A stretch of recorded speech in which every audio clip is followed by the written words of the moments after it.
So today I've decided to put together a list of games that are not only fantastic games in their own right, but are also games that are really fun and easy to play and get the platinum in if you're new to trophy hunting. Even if you aren't new to trophies, these are still some really good games to go for anyway. I've also got the platinum for all of these games on this list, so I can talk a bit more in depth about the games, and I can personally vouch for them being beginner friendly as well. Starting off the list is Marvel's Spider-Man. This is an action adventure game developed by Insomniac Games, one of my favourite game studios ever, and for good reason as well. Insomniac Games created some of my all-time favourite childhood games, and some of the best games I've ever played as well, such as the Ratchet & Clank series and the original Spyro the Dragon series. Not only that, they also created the Resistance series on the PS3 as well. Anyway, let's get back to Spider-Man. This is such a good game. I wasn't a fan of superhero films or even the games at all until I played this game. It's safe to say this game is the reason that I fell in love with superheroes, and I even watched a few of the Spider-Man movies over the course of a few days after I finished the game. Marvel's Spider-Man has it all: a solid story that got me quite emotional towards the end, fantastic graphics, and the best web swinging since Spider-Man 2 on the PlayStation 2. And let's not forget, it has a very easy and straightforward trophy list as well, so much so that it was many gamers' very first platinum trophy. I've spoken to a lot of people that got bitten by the trophy bug just because they played this game. The trophy list is perfect if you want to get into trophy hunting, because you have to pretty much do everything in the game, from events all the way down to collectibles. What's even better is you won't need a guide for anything in the game, because nothing is missable and the collectibles are shown on the map after you activate the towers in that area. The trophy list consists of story related, boss related and district related trophies, along with some collectibles and miscellaneous trophies such as unlocking all skills, activating all surveillance towers, buying all the suits and even riding the subway. If you could do something in the game, then there's probably a trophy for it, except swinging from end to end without touching the floor, which I think would have been a great trophy to have in there as well. Spider-Man has a difficulty rating of a 3 out of 10 and it takes around 25 hours to earn the platinum trophy. I got a little bit carried away talking about Spider-Man, so let's move on to the second game on the list, which is Middle-earth: Shadow of Mordor. Now I'm sure most of you watching this video have at least heard of this game, but if you haven't and you haven't played it either, then you are in for such a treat. This is one of the earlier games on the PS4, released in 2014 but still feels amazing to play today, and in my opinion, this game surpassed all the hype revolving around it at the time of release. This is a third-person open-world action-adventure game set within the same world and mythology of The Hobbit and the Lord of the Rings series. Shadow of Mordor follows the story of a ranger who goes by the name Talion, who seeks revenge on the forces of Sauron. The game can be traversed by parkour, riding monsters, or unlocking the various forge towers that act as fast travel points. Shadow of Mordor also features side missions that involve following Gollum around, looking for artifacts that are tied to Celebrimbor's past. One of my favourite parts of this game will be its incredible nemesis system. The game can pretty much track any Uruk that the player comes into contact with, and it will track any notable actions they perform, such as killing the player or surviving different encounters with the player, after which they'll get a promotion and they might also gain additional bonuses as well. My explanation doesn't do it justice, but trust me, it is such a good concept. Anyway, onto the trophies. You'll need to finish the story, complete a bunch of side missions, activate all forge towers, grab some collectibles, complete a bunch of different challenges, and a ton of miscellaneous trophies as well. The difficulty for the platinum is a 3 out of 10 and it will take roughly 20 to 30 hours to obtain. You need to be connected to the internet for one of the trophies, which is to complete a vendetta mission.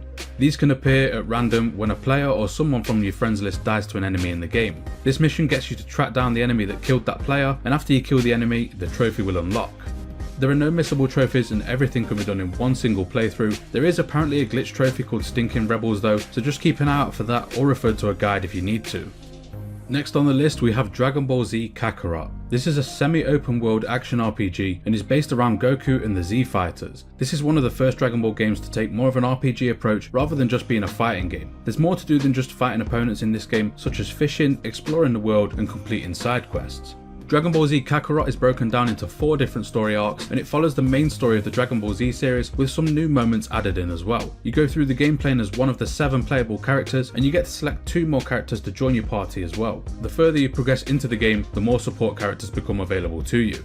I really enjoyed the time that I had with this game, and whether you're a fan of Dragon Ball or not, I think most people will enjoy the game too. But if you don't, then no need to worry, because this is a really short game compared to the other ones in the series, taking just 25 to 40 hours to obtain the Platinum Trophy.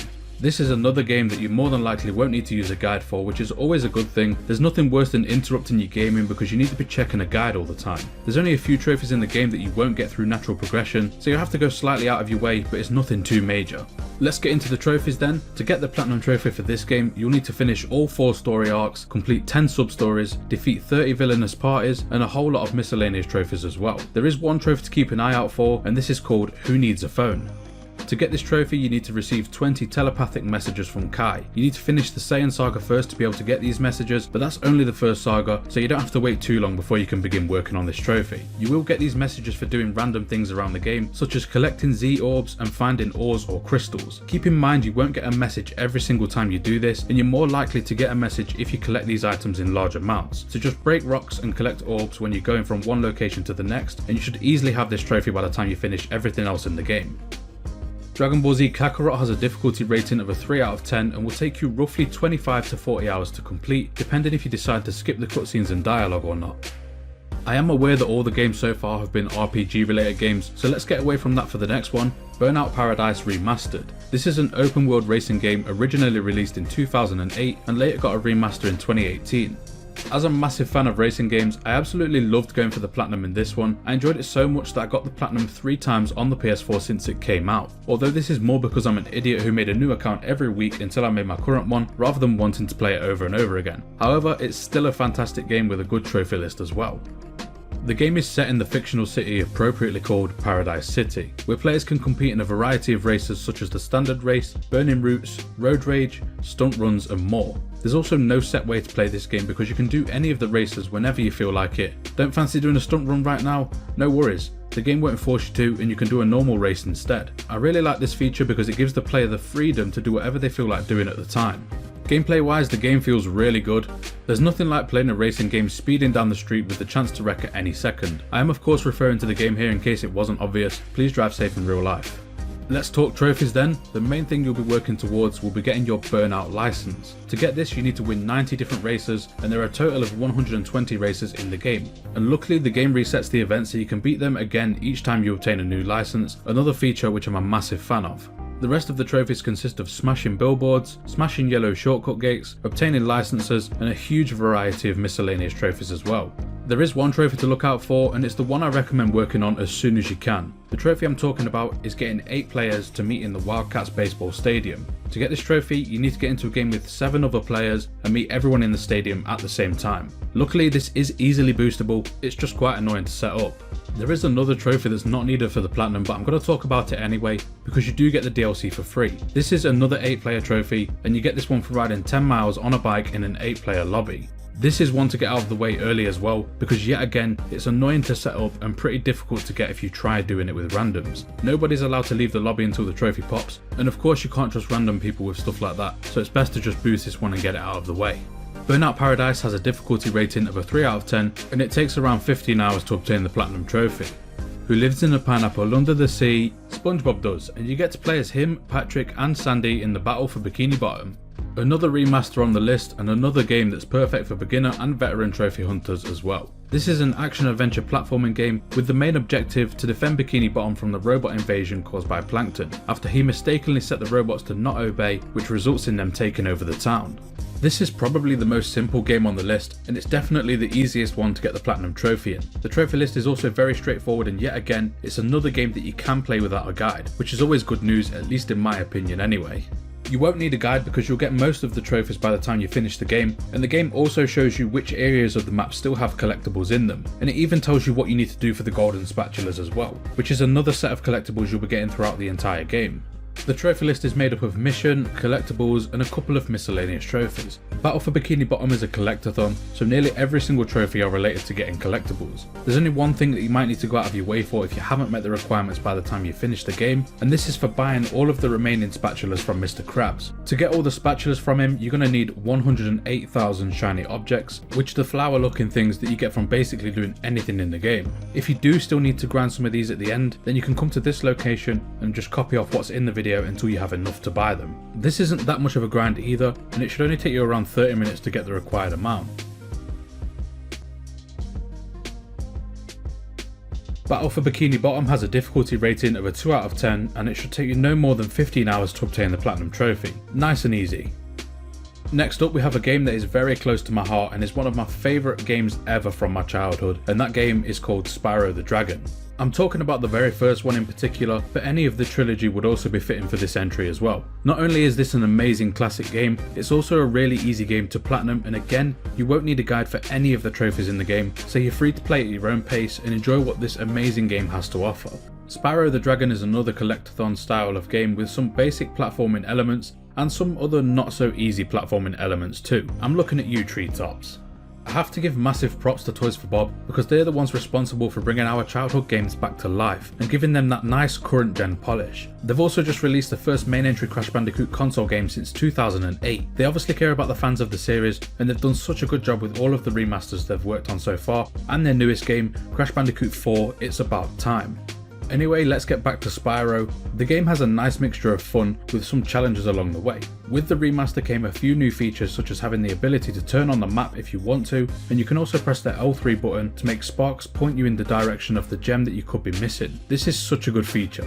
To get the Platinum Trophy for this game, you'll need to collect all of the gems, complete some flying levels along with a whole host of miscellaneous trophies as well. It's such a simple list, but it makes you experience everything the game has to offer, which I'm a big fan of with trophy lists. Spyro the Dragon has a difficulty rating of a 2 out of 10, and you can earn yourself a nice Platinum Trophy in around 5 to 10 hours. And for the final game of the list, and one of my favourite games of this generation, God of War. What an incredible game. It's got everything, a fantastic and heartfelt story, brutal and satisfying combat, and one of the best quotes in recent gaming history. Boy, slow down, boy,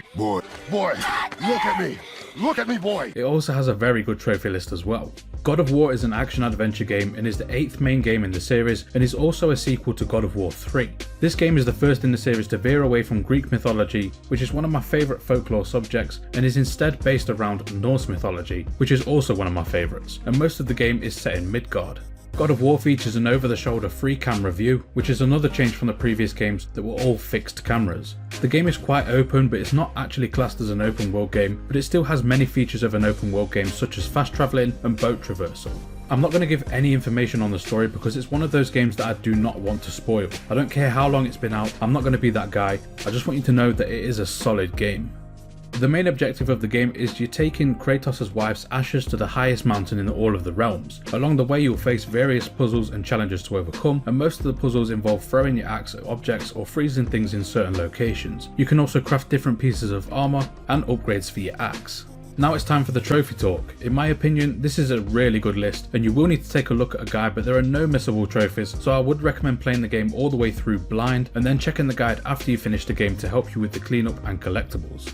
There's a nice mixture of trophies in this game, with some being pretty easy and straightforward, and others requiring a bit more skill with the combat system.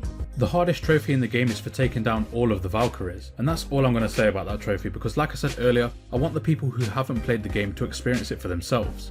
The trophies consist of story related, getting upgrades, defeating 1000 enemies, getting armor sets, collectibles, and a few miscellaneous ones as well. The difficulty rating for God of War is a 4 out of 10, and it will take you around 40 hours to obtain the Platinum Trophy, depending on your skill level.